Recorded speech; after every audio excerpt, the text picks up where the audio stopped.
Clemens again. Oh, beer. Not yet. Hold on. Eastbound Clemens back towards Leland. Northbound Leland from Clemens.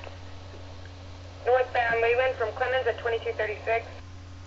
Continuing northbound on Leland at 2236. Yeah, and then we're gonna go across Vernon. Ooh, that had to hurt. Back over to Olive. Crossing Vernon back over to Olive at 2236. Eastbound on Olive. Eastbound on Olive. Eastbound on Olive 2236. And he wants to go south on Sutton from Olive. South on Sutton from Olive at 2236. On westbound in the alley. Westbound in the alley. Westbound in the north alley of Olive. Westbound in the north alley of Olive from Sutton. And in the alley north 2237. Still westbound. We crossed over Kingsland. We crossed over Kingsland still, and now we're going northbound. I think we're back on Pennsylvania. Ferguson, northbound Ferguson from Olive.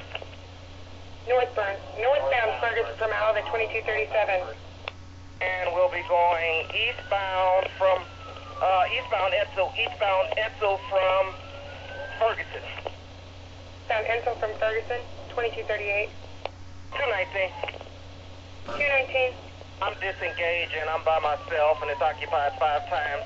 Continuing eastbound, northbound on Sutter. Northbound on Sutter. I'm going to disengage. I'm by myself. It just cut through an alley. 219 disengaging, 2238. Northbound on Sutter. The car continues on northbound on Sutter. 57's clear. 219. 219. They went east in the alley. East in the alley. The east in the north alley. East in the north alley of Edsel from Sutter. I'm disengaged and returning back to venue. 10-4, sir.